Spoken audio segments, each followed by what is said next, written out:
నమస్తే, మీరు చూస్తుంది సుమన్ టీవీ. నేను మీ కీర్తి. నాతో పాటు ప్రముఖ ఆస్ట్రాలజర్ గోరుగుంట్ల సురేష్ గారు ఉన్నారు. నమస్తే సార్. నమస్కారం అండి. సో సింహరాశి గురించి మనం తెలుసుకోవాల్సింది కదా. మరి 2025 జనవరి మంత్ స్పెషల్గా సింహరాశి వారికి ఎలా ఉండబోతుంది? సో కీర్తి గారు, మనం ఫస్ట్ అసలు జ్యోతిష శాస్త్రం ఎందుకు ఇంపార్టెంట్, ఎలా మనకు ఉపయోగపడుతుందో చూద్దాం. సో మనకి మనిషి ఈ జన్మ ఎత్తిన తర్వాత అండి వాళ్ళు చేయాల్సిన పనులు 4 ఉంటాయి అంటండి. ధర్మము, అర్థము, కామ, మోక్షం. అది సన్యాసి దగ్గర నుంచి కానీ, గృహస్థ దగ్గర నుంచి, వనప్రస్థాశ్రమ, బ్రహ్మచారి కూడాను ఈ 4 మీదే ఎక్కువ వాళ్ళు వర్క్ చేస్తూ ఉంటారండి. ఇటు పురుషార్థాలు అంటే ఒక పురుషుడు తన పుట్టిన తర్వాత ఎగ్జిట్ అయ్యే వరకు తను సాధించాల్సిన అర్థాలు, రిసోర్సెస్ అని చెప్తారనమాట. అది ఒకటి ప్రొఫెషన్ రిలేటెడ్ కానివ్వండి, మనం చేసే పనుల గురించి ఉంటుంది, లేదంటే మనం సాధించుకోవాల్సిన అర్థాల గురించి కానీ, తర్వాత జనం భోగంగా ఉండటం, 10 మందిలో రిపీటెడ్గా ఉండటం, సమాజంలో ఉన్నతంగా ఉండటం, ఇది ధర్మము, అర్థము, కామ, మోక్షం అంటనమాట. అయితే ఇవి సాధించటాలంటే మనకి చాలా ప్రతికూల పరిస్థితులు ఉంటాయి, అబ్స్టాకల్స్ ఉంటాయి, ఎన్నో ప్రాబ్లమ్స్ అన్నీ ఉంటాయి, ఫేస్ చేస్తూ ఉండాలన్నమాట. అయితే జ్యోతిష శాస్త్రం మనకు క్లూస్ ఇస్తుందండి, ఇండికేట్ చేస్తుంది ఎక్కడ మనకి ఏ విధంగా అనుకూలంగా ఉంది, ఎక్కడ పాజిటివ్గా ఉంది, ఎక్కడ నెగిటివ్గా ఉంది, ఎలాంటి ఏ టైంలో వచ్చే అవకాశం ఉంటుంది. అందుకని మనకి జ్యోతిష శాస్త్రం యూజ్ అవుతుంది. రెండోది, మనకి ఆదిశంకరాచార్యులు వాళ్ళ స్క్రిప్చర్స్లో, వాళ్ళ గ్రంథాల్లో, వాళ్ళ రచనలో చెప్తూ ఉంటారంటే వివేక వైరాగ్యం ఉండాలని చెప్తూ ఉంటారు. వివేకం అంటే ఏ టైంని ఎప్పుడు ఎలా చేసుకోవాలో గమనించుకోవాలండి. రెండోది వైరాగ్యం అంటే ప్రతిదీ మనం అన్ని పనులు చేయలేమండి. కొన్ని మనం ఉన్నతంగా ఎదగాలంటే కొన్ని పనులు మనం వదిలేసుకోవాలన్నమాట. ఒక స్కిల్ఫుల్గా ఏది పట్టుకోవాలో ఏది వదలాలో తెలుసుకోవాలంటారు. అదే వివేక వైరాగ్యం అంటే, నథింగ్ అండి. సో ఆ ప్రకారం కూడాను వాళ్ళు చెప్పిన దాన్ని చేయడానికి మన జ్యోతిష్ శాస్త్రం యూజ్ అవుతుంది అనమాట.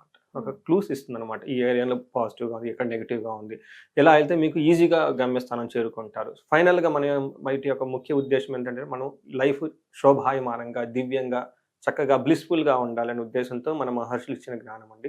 అలానే మనకి క్షోభపడుతూ, ఇబ్బందులు పడుతూ లైఫ్ అంటే ఏమిరా దేవుడా అన్నట్లు ఉండుకోకూడదండి. జీవితం మనకి ఇచ్చిన ఒక అద్భుతం. ఈ ఈ ఈ జన్మని మనం సార్థకం చేసుకొని హ్యాపీగా ఉండటమే ఒక పరమార్థం ఒకటి. మహర్షులు ఈ జ్ఞానాన్ని మనకి ఇచ్చారు. సో మనం జనవరి మంత్ 2025 కనుక చూసుకుంటే, మనం ఇయర్ బిగినింగ్లో నాకు ఒక చిన్న డౌట్ వచ్చింది. మీకు సిల్లీగా అనిపించిన నా డౌట్ క్లియర్ చేయండి సురేష్ గారు. అంటే మన పోయిన జన్మ, గత జన్మకి సంబంధించిన వాసనతోనే మనం ఈ జన్మ ఎత్తుతామా? అవునా? కరెక్ట్. అంటే ముందే డిసైడ్ అయింది ఈ జన్మలో మనం ఏం చేయాలి, ఏం చేయకూడదు అని చెప్పి. మరి అదంతా ముందే డిసైడ్ అయినప్పుడు గ్రహాలు మనల్ని ఎలా లీడ్ చేస్తాయి? ఏమవుతుందంటే అండి, మనకున్న మెమరీ అప్పటి జన్మ మెమరీ ఇప్పుడు ఉండదు. సో మనం ఇగ్నోరెంట్ గా పుడతాం. మనిషి పుట్టడమే ఇగ్నోరెంట్ గా పుడతాడు అనమాట. సో అక్కడ నుంచి గురువుల దగ్గర జ్ఞానం సంపాదించుకోవాలి. ఏమవుతుంది మన చుట్టూ, నేచర్ మనకి ఎలా అవుతుంది, పీపుల్తో మనకి ఎలా ఉండాలి, ఏది చేయాలి, ఏది చేయకూడదు, స్క్రిప్చర్స్ ద్వారా మళ్ళీ మనం తెలుసుకోవాలన్నమాట. ఆ స్క్రిప్చర్స్ మీరు పోయిన కాలంలో, పోయిన జన్మలో కూడా పాటించుంటారు, ఇప్పుడు పాటించుంటారు. ఆ నాలెడ్జ్ మిమ్మల్ని పాస్ ఆన్ చేయడానికి గురువులు వస్తారండి. ఇందులో భాగమే మనకి బ్రహ్మ మనకి ఇచ్చిన జ్ఞానం ఇది. సో మీకు ఎందుకు వచ్చారని మీకు తెలియదు, యూ ఫర్గాట్ ఇట్. ఇది రిమైండ్ చేస్తుంది. సో మరి సింహరాశి వారికి జనవరి మంత్ స్పెషల్ గా 2025 ఎలా ఉండబోతోంది? సో జనవరి మంత్ సింహరాశి కనుక చూసుకుంటేనండి, వీళ్ళకి చాలా బాగుందని చెప్పుకోవాలి. ఈ ఇయర్ స్టార్టింగ్ మంత్ జనవరిలోనే వీళ్ళకి చక్కగా అద్భుతంగా ఉందని చెప్పుకోవాలన్నమాట. సింహరాశి పేరులోనే ఉందండి, సింహరాశి. ఓకే, సింహం అంటే సింహం లాగానే ఉంటారు వాళ్ళు. 25లో కనుక చూసుకుంటే వీళ్ళకి ఫస్ట్ ప్లానెట్ పొజిషన్ చూద్దామండి. ఇందులో మఖా 1, 2, 3, 4 పాదాలు, పుబ్బా 1, 2, 3, 4 పాదాలు, ఉత్తర ఫస్ట్ పాదం, ఈ మొత్తం మనకి సింహరాశి కింద వస్తారు. అయితే మనకి గ్రహ స్థితి అంటారు కదండి, ప్లానెట్ పొజిషన్ ఎక్కడ ఉన్నారు దాన్ని బట్టి మనం కనుక చూసుకుంటే, సూర్యుడు మకర రాశిలో 14వ తారీఖు మూవ్మెంట్ ఉందండి. బుధుడు వచ్చేటప్పటికి జనవరి 4, శుక్రుడు వచ్చేటప్పుడు కుంభరాశిలో, కుజుడు కర్కాటక రాశిలో 21st వరకు ఉంటున్నారండి. ఆ తర్వాత వీళ్ళు మారుతూ ఉన్నారండి. ఈ మారటం తోటి వీళ్ళకి ఇంకొంచెం రిలీఫ్గా కూడా ఉంటుందని గమనించుకోవాలి. దీన్ని బట్టి మనం కనుక చూసుకుంటే మనకి సూక్ష్మ గోచారం, లఘు గోచారం అంటారు. అంటే మనం బ్రీఫ్గా ఎలా ఉంటుంది మంత్ అంతా మనం ఇప్పుడు తెలుసుకునే ప్రయత్నం చేద్దాం. ఫస్ట్ వీళ్ళకి లెటర్స్ ప్రకారం కూడా ఒకసారి ఏ లెటర్స్ వారు పర్ఫెక్ట్ అండి. మేము లెటర్స్ కనుక చూసుకుంటే వీళ్ళకి మా, మీ, ము, మే, మో, టా, టీ, టు, టే, ఈ అక్షరాలు మోరార్లెస్ ఇదే సౌండ్ తో ఉన్న వాళ్ళు కూడాను మనకి సింహరాశి కింద వస్తూ ఉంటారు అనమాట. నాకు కొంతమంది ఫోన్ చేసిన, ఏమంటే నా పేరు శ్రీనివాస్ అండి, ఇక్కడ సి అని ఉందండి, 2 కలుస్తుందా లేదా అంటే శ్రీని ఆల్మోస్ట్ సిమిలర్ కాబట్టి అలా వెళ్తుంది అనమాట. మన ఇది కనుక చూసుకుంటేనండి, ఫస్ట్ 15 days అంటే సూర్యుడు మారక ముందు, మారిన తర్వాత అన్నట్లు ఉంటుందండి. ఫస్ట్ 15 days ఎలా ఉంటుందంటే, మనోరిజం వ్యాధ్యార్థి, ధన ప్రాప్తి, విపత్తి, ఈ 4 ముక్కలు చెప్పేస్తాడు. దాని మీనింగ్ ఏంటంటే, ఈ మనసు అంతా కొంచెం ఫస్ట్ 15 days కొంచెం మనసులో బాధగా ఉండే అవకాశం ఎక్కువగా ఉంది, రోగాలు వచ్చే అవకాశం ఎక్కువగా ఉంటుంది, ధనం విపరీతంగా అయితే వచ్చేస్తుంది. ధనానికి ఎలాంటి ప్రాబ్లం ఏమి ఉండదు. అనుకున్న పనులు అంత స్మూత్గా అవ్వవు, కొంచెం ఇబ్బందులు పడే అవకాశం ఎక్కువగా ఉంటుంది. అయితే మనకి 15 డేస్ తర్వాత ఎలా ఉంటుందంటే శత్రునాశాంత వ్యాధ్యార్థి భార్య సుతాది కలం యువత జన బాధ అని మనకు చెప్తూ ఉంటారు. తర్వాత 15 డేస్ ఎలా ఉంటుందంటే శత్రువులతో బాగా వీళ్ళు గనక చక్కగా కూర్చొని ప్లాన్ చేసి వీళ్ళ పై చేయి అవుతుంది. ఓకే. శత్రువుల మీద వీళ్ళకి విజయం గమనిస్తూ ఉంటుంది అనమాట. అయితే హెల్త్ కంటిన్యూస్ గా ఉండే అవకాశం ఎక్కువగా ఉంది. ఇంట్లో హెల్త్ డిస్టర్బెన్స్ డిస్టర్బెన్స్ ఉండే అవకాశం ఎక్కువగా ఉంది. వీళ్ళు ఈ టైంలో భార్యతో కానివ్వండి, లేదంటే భర్తతో కానీ కొంచెం చాలా ప్లానుడ్గా మాట్లాడుతూ ఉంటే బాగుంటుందన్నమాట. అంటే ఎలా పడితే అలా వేగంగా మాట్లాడకుండా కొంచెం కూర్చొని లవ్లీగా కయ్యానికి కాలు దుబ్బకుండా కొంచెం కరెక్ట్. సింపుల్ గా చిన్న చిన్న పనులు ఏమన్నా లైట్ హార్ట్. మనస్పర్ధలోనే ఒక మెట్టు తగ్గి చక్కగా అలా అంటే మీకు టైం బాగలేదు కాబట్టి లెట్ ఇట్ గో అన్నట్టు వదిలేస్తూ ఉండాలన్నమాట. అయితే మనకి ఇంకొక ప్రాబ్లం కూడా చూపిస్తుంది. ఇలా ప్రొఫెషనల్స్ మ్యాటర్స్లో లేడీస్ అయితే మనకి లేడీస్ అయితే జెంట్స్ ద్వారా, జెంట్స్ అయితే లేడీస్ ద్వారా ప్రాబ్లమ్స్ వచ్చే అవకాశం ఎక్కువగా ఉంది కాబట్టి దీన్ని గమనించుకొని చక్కగా ప్లాన్ చేసుకోవాలి. ఓకే. మనకి ఇప్పుడు గ్రహస్థితిని బట్టి వీళ్ళకి ఎలా ఉంది. మనకి ఫస్ట్ ఒక బెస్ట్ ఏంటంటేనండి సూర్యుడు వీళ్ళకి 6th హౌస్లో ఉన్నారండి. 6th హౌస్లో చాలా చక్కగా యోగ్యతనిస్తాడు సూర్యుడు. అలా కాకుండా 12 ఇంట్లో కూడాను వీళ్ళకి దృష్టి ఉండటంతో ఇది వీళ్ళకి 70% చాలా పాజిటివ్గా ఉంది. 30% కొంచెం ట్రబుల్సమ్గా ఉందని చెప్పుకోవాలి. ఎక్కడ పాజిటివ్గా ఉంటుందంటే వీళ్ళకి యత్న కార్య సిద్ధి సాధనం, ఓకే, దేహ రోగోద్ధి రోగాది సంతోషం వస్త్ర ధనధాన్య లాభకృతి అని చెప్తూ ఉంటారు. అంటే ఈ టైంలో అనుకున్న పనులను అనుకున్న విధంగా అవుతాయి. శారీరకంగా చక్కగా హ్యాపీగా ఉంటారు, సంతోషంగా ఉంటారు. కొత్తగా బట్టలు కొనుక్కోవటం కానివ్వండి, తర్వాత అగ్రికల్చర్ ఫార్మర్స్కి అయితే చక్కగా ఈ టైంలో ధాన్యం వచ్చే అవకాశం వాళ్ళకి కూడా చాలా బాగుంటుంది. కష్టాలన్నీ తొలగిపోతాయి. టోటల్గా ఒక ఫేవరబుల్ సిచ్యువేషన్ ఉంటుంది. ఇది ఎప్పటి నుంచి అంటే January 14 తర్వాత ఓకే. 1 మంత్ చాలా చాలా ఫేవరబుల్గా ఉంటుంది. ఒకే ఒక విషయంలో కొంచెం కేర్ఫుల్గా ఉండాలి. ఏమంటే నైట్ టైం నిద్రపోయేటప్పుడు కొంచెం కేర్ఫుల్గా చక్కగా ప్లాన్డ్గా నిద్రపోండి. అలా అలా పోకుండా శుభ్ర స్నానం చేసేసి దేవుడికి దండం పెట్టుకొని చక్కగా పడుకుంటే చాలా బాగుంటుంది. అంటే బెడ్ కంఫర్ట్స్ ఉంటాయి కంటే తక్కువగా ఉండే అవకాశం ఎక్కువగా ఉంది. చక్కగా ప్లాన్ చేసుకుంటే అది కూడా బాగుంటుంది అనమాట. తర్వాత కుజుడు వీళ్ళకి 12th హౌస్లో ఉండి 3rd హౌస్ని చూస్తున్నాడు. Mixed result ఇస్తున్నారనమాట. ఏ విషయంలో మిక్స్డ్గా ఉంటుందంటే ఫస్ట్ వీళ్ళకి వేరే ఫారిన్ కంట్రీస్ వెళ్ళాలనుకున్నా, వేరే చోట సెటిల్ అవ్వాలనుకుని చాలా అనుకూలంగా ఉంటుంది. తర్వాత బంధువులతో ద్వేషం ఉంటుంది. శరీరానికి సంబంధించిన శారీరక పీడ అనుకుంటారు. శారీరకంగా ఇబ్బందులు పడటం అని ఉంటుంది. అనవసరమైన వాగ్వాదం జరిగే అవకాశం ఉంది. కుజుడు 12th హౌస్లో ఉండటం వల్ల అయితే జెంట్స్కి అయితే లేడీస్కి, లేడీస్ అయితే జెంట్స్కి, ఆఫీస్లో కానీ కొలీగ్స్లో కానీ ఎవరితో ఒకరితో మనస్పర్ధలు వచ్చి విభేదాలు వచ్చే అవకాశం ఎక్కువ ఉంది కాబట్టి కొంచెం కేర్ఫుల్గా ఉండాలి. అయితే ఇదే కుజుడు వీళ్ళకి మంచి ఆరోగ్యాన్ని, కోరుకున్న పనులు టయానికి దాన్ని, వస్త్రలాభాన్ని, అధికార వృద్ధి, ప్రమోషన్స్ రావటం కానీ, పేరు ప్రఖ్యాతులకు సంబంధించిన విషయాలు చాలా చక్కగా ఉంటుంది. వీళ్ళు ఈ టైంలో బంగారం వస్తువులు కొనే అవకాశం కూడా ఎక్కువగా ఉంది.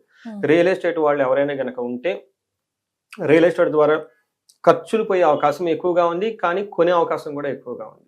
సో ఇది గమనించుకొని ట్రాన్సాక్షన్ చేసేటప్పుడు కొంచెం కేర్ఫుల్గా చేస్తే చాలా బాగుంటుంది. సో మనకి వీనస్ శుక్రుడు వచ్చేటప్పుడు వీళ్ళకి మిక్స్డ్ రిజల్ట్స్ని తీసుకొని వస్తున్నారండి. ఒకటి 7th హౌస్లో ఉండి 1st హౌస్లో చూడాలంటే బాడీకి సంబంధించిన విషయాల్లో చాలా లగ్జరీగా డెకరేట్ చేసుకోవటం, తర్వాత జిమ్కి వెళ్ళటం, అంటే శరీరానికి సంబంధించిన విషయాలు చాలా కేర్ఫుల్గా తీసుకొని they look like very dignity, హుందాగా కనిపిస్తూ ఉంటారు అనమాట. అట్రాక్టివ్గా కనిపిస్తూ ఉంటారు. అయితే 7th హౌస్లో ఉండటం ఏమవుతుందంటే అండి జనరల్గా మనకి లేడీస్తో జెంట్స్కి లేడీస్కి మధ్య గొడవలు వచ్చే అవకాశం ఎక్కువ చూపిస్తుంది. అది ఆఫీస్లో కానీ ఇంట్లో కానీ కొంచెం ప్లాన్డ్గా ఉండాలి. తర్వాత స్పౌస్కి అనారోగ్యం వచ్చే అవకాశం ఎక్కువగా.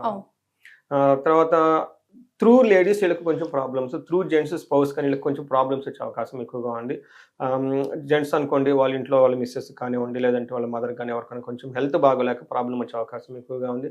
అఫ్కోర్స్ మనకి లేడీస్ అయితేనే కానీ వాళ్ళ హస్బెండ్ కానీ వాళ్ళ ఇంట్లో ఇంకా ఉంటారు కదండి, వాళ్ళ అబ్బాయిలు కానివ్వండి, లేదంటే వాళ్ళ ద్వారా కూడాను హెల్త్ కాంప్లికేషన్స్ వచ్చేసి పెరిగే అవకాశం ఎక్కువగా ఉంది. బట్ ఓవరాల్గా ఇది బ్యాలెన్స్డ్గా ఉందని మనం చెప్పుకోవాలన్నమాట. ఓకే. అది మనకి 3 ముఖ్యమైన గ్రహాలు మారటం వల్ల, లేదంటే ఈ మంత్ వాళ్ళ ముందు ఇన్ఫ్లుయెన్స్ అని మనం చెప్పుకోవాలి. నక్షత్రాల ద్వారా కూడా ఒకసారి చూద్దామండి. నక్షత్రం మనకి జ్యోతిష శాస్త్రంలో ఒక మంచి కాన్సెప్ట్ ఉందండి, అంగగోచారం అంటారు అనమాట. ఇది ఫలితం కూడా చాలా క్లియర్గా సింపుల్గా బాగుంటుంది అనమాట, ప్రతి ఒక్కళ్ళు అర్థం చేసుకునే విధంగా. ఇందులో మీ బ్రాండ్ మార్క్ స్పెషల్గా అనుకోవాలి. అందులో మఖా నక్షత్రం, పూర్వపాల్గు నక్షత్రం, ఉత్తరా నక్షత్రం 3 నక్షత్రాలు ఉంటాయండి. ఇందులో మఖా నక్షత్రం వాళ్ళు కనుక చూసుకుంటే 3 విషయాల్లో చాలా పాజిటివ్గా ఉంది, 2 విషయాల్లో కొంచెం ట్రబుల్గా ఉందన్నమాట. ఎక్కడ పాజిటివ్గా ఉందంటే వీళ్ళకి ధన ప్రాప్తి చాలా చక్కగా ఉంటుందండి. తర్వాత ఈ మంత్ అంతా 12 నుంచి మంత్ ఎండ్ వరకు చాలా క్షేమప్రదంగా ఉంటారు. తర్వాత విదేశ గమనం, ఎవరైనా కనుక ఫారిన్ వెళ్ళాలనుకుంటే కనుక జనవరి 12 కనుక ఫారిన్ ప్లాన్స్ కనుక వెళ్ళే ప్లాన్లు పెట్టుకుంటే చాలా బాగా కలిసి వస్తుంది విదేశాలు వెళ్ళాలనుకున్న వాళ్ళకి.